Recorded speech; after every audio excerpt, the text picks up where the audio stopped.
स्वागत है आप सबका आपके अपने YouTube चैनल चंदन शर्मा सर में।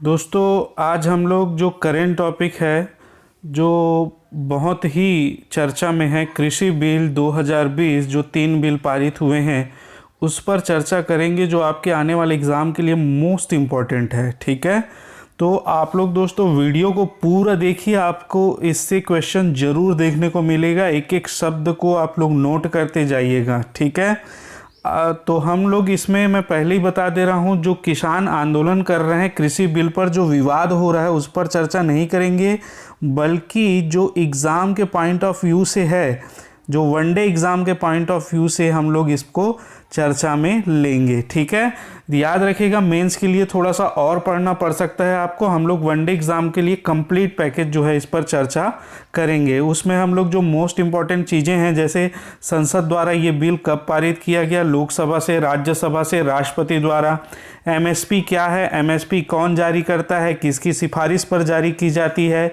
एपीएमसी क्या है, सीएसीपी क्या है, इन सारी चीज़ों को जो बार बार आपको न्यूज़ चैनल में, पेपर्स में देखने को मिल रहा है, उन सारे तथ्यों पर, कब इसकी स्थापना हुई है, कब से लागू हुआ है, कितने फसलों पर दी जा रही है, सभी तथ्यों पर चर्चा करेंगे। ठीक है, तो वीडियो आप लोग पूरा देखिए। तो चलिए आज का जो है क्लास हम लोग स्टार्ट करते हैं। ठीक, चलिए। तो कृषि बिल जो अभी वर्तमान में पारित किया गया है, ठीक है, किसके द्वारा? भारतीय सरकार के द्वारा, संसद के द्वारा। तो वो तीनों बिल कौन कौन सा बिल है, उसके नाम क्या हैं, नाम आपको जानने हैं दोस्तों। इसको विस्तृत रूप में मैं नहीं बताऊंगा, विस्तृत रूप में ये आपको लिखने के लिए आ सकता है रिटन एग्ज़ाम में, तो वो मेंस के लिए होगा, ना कि प्री के लिए। ठीक, तो पहला जो कृषि बिल पारित हुआ है वो है कृषि उपज व्यापार और वाणिज्य संवर्धन और सुविधा विधेयक 2020। ठीक है, 2020 में चूंकि ये पारित हुआ है। इंग्लिश में भी आप लोग ध्यान में रखिए, the farmers produce trade and commerce promotion and facilitation act 2020। ठीक है, इसके बाद दूसरा जो एक्ट पारित हुआ है, ये तीनों एक्ट देके डायरेक्ट आपसे क्वेश्चन पूछ सकता है दोस्तों, इसलिए इसका नाम याद होना आपको बहुत ज़रूरी है। ठीक है, दूसरा है कृषक सशक्तिकरण एवं संरक्षण, कीमत आश्वासन और कृषि सेवा पर करार विधेयक 2020। इंग्लिश में देखें तो ये farmers employment and protection agreement on price assurance and farm service act 2020 है। ठीक है, और तीसरा है आवश्यक वस्तु संशोधन विधेयक 2020, essential commodities amendment act 2020 English में इसका नाम है। ठीक है, तो ये 3 बिल जो है ये सितंबर में पारित किए गए हैं, पहला, दूसरा और तीसरा। मैं थोड़ा सा इसकी जानकारी दे देता हूँ। जैसे ये जो बिल है, पहला जो बिल लाया गया है, वो किसान जो है अपना उपज पहले क्या करते थे, जो चले आ रहा था वो मंडी में देते थे। ठीक है, अब ये इस बिल के आधार पर जो है वो मंडी में तो बेच ही सकते हैं, इसके अलावा वो और भी जहां उसका मन चाहे वहां वो बेच सकते हैं, किसी भी राज्य में जाकर, किसी भी उद्योगपति को, किसी भी थोक विक्रेता को, जहां चाहे वो उसको बेच सकते हैं। ठीक है, तो इस विधेयक के जरिए ये लाया गया है, ये विवादित है, ये विवाद इसमें अभी हो रहा है। ठीक है, तो इसको ध्यान में रखिएगा। दूसरा है जो एक्ट है कीमत आश्वासन और कृषि सेवा पर करार विधेयक। इस विधेयक के अनुसार या इस बिल के अनुसार जो है क्या होगा कि जो किसान जो हैं जिस फसल का उत्पादन करेंगे, ठीक है, वो उस फसल को पहले से ही उसका दाम तय कर सकते हैं। ठीक है, उसका जो एमएसपी है उस एमएसपी से ज़्यादा तय कर सकते हैं, एमएसपी से कम तय कर सकते हैं, ऐसा कहा गया है। ठीक है, एमएसपी से ज़्यादा या कम कुछ भी किया जा सकता है। ठीक है, और ये कॉन्ट्रैक्ट फार्मिंग होगा। आप जिस भी उद्योगपति के साथ जो है जिस रुपए पर आपका डीलिंग होगा, जिस रुपए पर बातचीत होगी, उसी रुपए के आधार पर आपको उसे देना पड़ेगा। तो ये एक विधेयक है। और तीसरा है आवश्यक वस्तु संशोधन विधेयक 2020। ठीक है, चूंकि ये पारित हो चुके हैं, ये बिल एक्ट बन गया है, कानून बन गया है, तो इसको ध्यान में रखिएगा। ठीक। इसके अनुसार जो आवश्यक वस्तु के अंतर्गत जो इम्पोर्टेंट चीज़ें आती थी, जो मनुष्य के लिए मतलब हमारी जनता के लिए जो इम्पोर्टेंट होती थी, उसको जो है वो कोई भी व्यापारी या उद्योगपति स्टोर करके नहीं रख सकता था। ठीक है, ताकि जैसे अभी आप लोगों ने प्याज देखा होगा, आलू देखा होगा, क्या है स्टोर करके रख लेते हैं और उसको किसान से जैसे 6 रुपये किलो में प्याज खरीद के रख लिए और जब कमी पड़ी तो उसको 60 रुपये, 70 रुपये, 80, 100, 200 रुपये किलो तक वो बेचते हैं। तो आवश्यक वस्तु का जो भंडारण नहीं किया जा सकता था, लेकिन इसके माध्यम से ये जो बिल आया है उसको हटा दिया गया है। अब जो कोई भी वस्तु जो है वो उसको भंडारण वो कर सकते हैं, ऐसा इस बिल के माध्यम से कहा गया है। ठीक है, तो ये तीनों बिल है, थोड़ा थोड़ा सा आपको जानकारी रखना है। मेन बिल का नाम आपको याद रखना है तीनों का। ठीक, तो इसको आप लोग इम्पॉर्टेंट है, ये नोट करके रख लीजिए, इससे क्वेश्चन ज़रूर पूछा जाएगा। ठीक, चलिए नेक्स्ट इम्पॉर्टेंट चीज़ है, ये संसद से पास कब हुआ। ठीक है, संसद से कब पास हुआ, तो ध्यान रखिएगा भारत की संसद द्वारा सितंबर 2020 में 3 विधेयक पेश किए गए हैं। सितंबर में ही पेश किए गए तीनों विधेयक। लोकसभा में ये 17 सितंबर 2020 को मंजूरी मिली है। कब? 17 सितंबर। तो इम्पॉर्टेंट है, डायरेक्ट डेट पूछ सकता है। ये विधेयक कब पारित हुआ लोकसभा से? 17 सितंबर। और राज्यसभा से 20 सितंबर को राज्यसभा ने इसकी मंजूरी दी। ठीक है, लोकसभा ने कब दी? 17 सितंबर। और राज्यसभा ने कब दी? तो 20 सितंबर को इसकी मंजूरी दी है। ठीक है, और इस पर भारत के राष्ट्रपति रामनाथ कोविंद ने हस्ताक्षर कब किए हैं? तो 27 सितंबर 2020 को राष्ट्रपति ने इसको अपनी सहमति दी है। ठीक है, तो इसको आप लोग ध्यान में रखिएगा। तीनों डेट मोस्ट इम्पॉर्टेंट है। 17 सितंबर 2020 लोकसभा, 20 सितंबर 2020 राज्यसभा और 27 सितंबर 2020 को राष्ट्रपति ने अपनी सहमति दी है। ठीक है, चलिए अब एक इसमें मैं बताया था एपीएमसी। ये जो एपीएमसी टर्म आ रहा है ये क्या है, तो उस पर हम लोग चर्चा करेंगे। ठीक, तो ये जो एपीएमसी है उसका फुल फॉर्म देख लिया, आपको फुल फॉर्म भी पूछा जा सकता है, तो दोनों याद रखिएगा, हिंदी में और इंग्लिश में। ठीक है, एग्रीकल्चर प्रोड्यूस मार्केट कमिटी। ठीक है, agriculture produce market committee, Hindi में इसका क्या होगा? कृषि उपज विपणन समिति, या कई जगह आपको कृषि उत्पाद विपणन समिति भी लिखा हुआ मिल सकता है। ठीक है, एग्रीकल्चर प्रोड्यूस मार्केट कमिटी, तो ये है क्या? ठीक है, तो ये कुछ नहीं है दोस्तों, हम लोग देख लेते हैं इसको, नीचे में आपको बहुत अच्छे से समझ में आ जाएगा। किसानों को उनकी उपज का सही मूल्य मिलना आज भी एक समस्या है। 1970 के दशक में एग्रीकल्चर मार्केटिंग के तहत कृषि विपणन समितियां बनी थी, जिसे शॉर्ट फॉर्म में एपीएमसी कहा जाता है। ठीक है, इस समिति के तहत बाजार की अनिश्चितताओं से किसानों को बचाना था।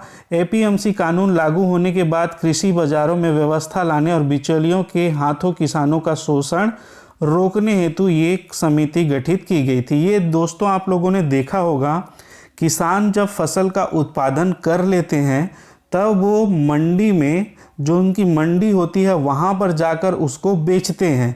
वहाँ पर एमएसपी तय रहता है, मिनिमम जो है सपोर्ट प्राइस वो निश्चित रहता है, और उससे कम जो है ये समितियाँ वो जो उपज है उसको नहीं खरीदेंगी।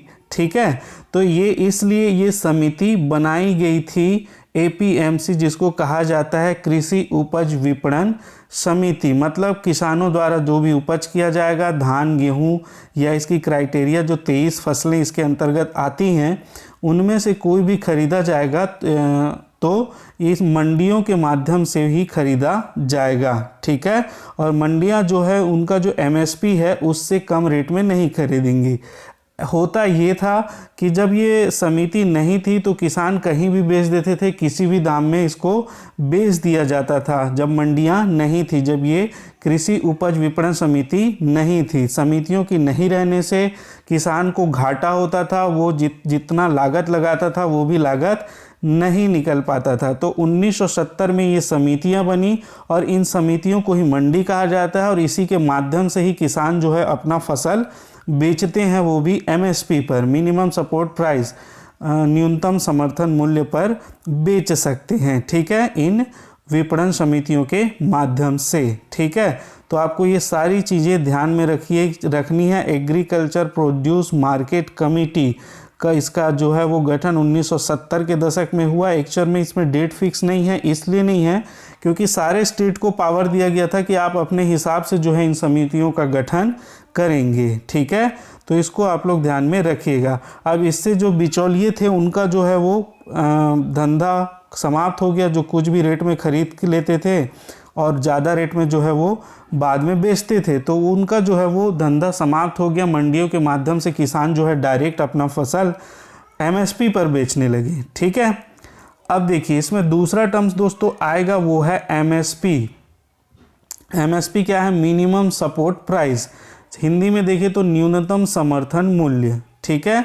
किसानों को कृषि उपज का उचित मूल्य दिलाने तथा किसानों से कृषि कार्यों पर भय मुक्त अधिक पूंजी लगवाने और कृषि उपज बढ़ाने का प्रोत्साहन के लिए सरकार द्वारा समय समय पर बुआई से पूर्व ही फसलों की उपज का एक उचित मूल्य की घोषणा करती है, जिसे फसलों का न्यूनतम समर्थन मूल्य मिनिमम सपोर्ट प्राइस कहा जाता है, ठीक है। तो इसको ध्यान में रखिएगा। मिनिमम सपोर्ट प्राइस क्या होता है दोस्तों? जैसे किसान ने जो फसल लगाया है उस फसल का एक मिनिमम सपोर्ट प्राइस, जैसे धान लगाया है और धान का जो है न्यूनतम समर्थन मूल्य सरकार ने जो बताया है वो 1800 रुपये है, तो कोई भी जो है वो 1800 रुपये से कम में इनके धान को नहीं खरीदेगा जो समितियां हैं, ठीक है। तो ये होता है minimum support price. Minimum support price इसलिए दिया जाता है ताकि जो किसान है वो अगर उत्पादन ज़्यादा हो गई तो उनको ये डर ना रहे कि इसको खरीदेगा कौन, और कम हो गई तो ये भी डर ना रहे, ठीक है, कि इसको बेचेगा, मतलब यहाँ पर बिक जाएगी तो ये ज़्यादा रेट या कम रेट, ये जो है जो मूल्य की उतार चढ़ाव है इससे मुक्त करने के लिए एक मिनिमम सपोर्ट प्राइस जो है वो सरकार दे देती है। इससे ज़्यादा अगर इससे ज़्यादा प्राइस में अगर किसान बेचना चाहे तो वो बेच सकता है, इसमें कोई आपत्ति नहीं है, लेकिन इससे कम में जो है वो कोई भी नहीं खरीदेगा। ये होता है मिनिमम सपोर्ट प्राइस। इससे किसान जो है भयमुक्त हो जाते हैं और आराम से अपना फसल उत्पादन करते हैं, जिसमें उसकी जो भी लागत लगानी होती है वो उसमें लागत लगाते हैं, ठीक है, क्योंकि उनको पता ही है कि जो मिनिमम सपोर्ट प्राइस है वो उनको मिलेगा ही, ठीक है। चलिए इसके संबंध में थोड़ा जान लेते हैं। देखिए न्यूनतम समर्थन मूल्य कौन जारी करता है? अब इसमें आपको ऑप्शन दे देगा भारत सरकार, सीएसीपी, ठीक है, एपीएमसी इत्यादि। तो ये भारत सरकार जो है वो जारी करती है न्यूनतम समर्थन मूल्य। ध्यान रखिएगा, भारत सरकार न्यूनतम समर्थन मूल्य किसकी सिफारिश पर जारी करती है? ये भी क्वेश्चन आया हुआ है। तो ये सीएसीपी, कृषि लागत एवं मूल्य आयोग की सिफारिश पर जो है वो ये अपना एमएसपी जारी करती है भारत सरकार। ये कृषि लागत एवं मूल्य आयोग जो है वो सिफारिश करता है भारत सरकार को, और भारत सरकार जो है वो फिर न्यूनतम समर्थन मूल्य जो 23 फसल हैं उसके लिए जारी करती है, ठीक है। तो इसको भी आप लोग ध्यान में रखिएगा।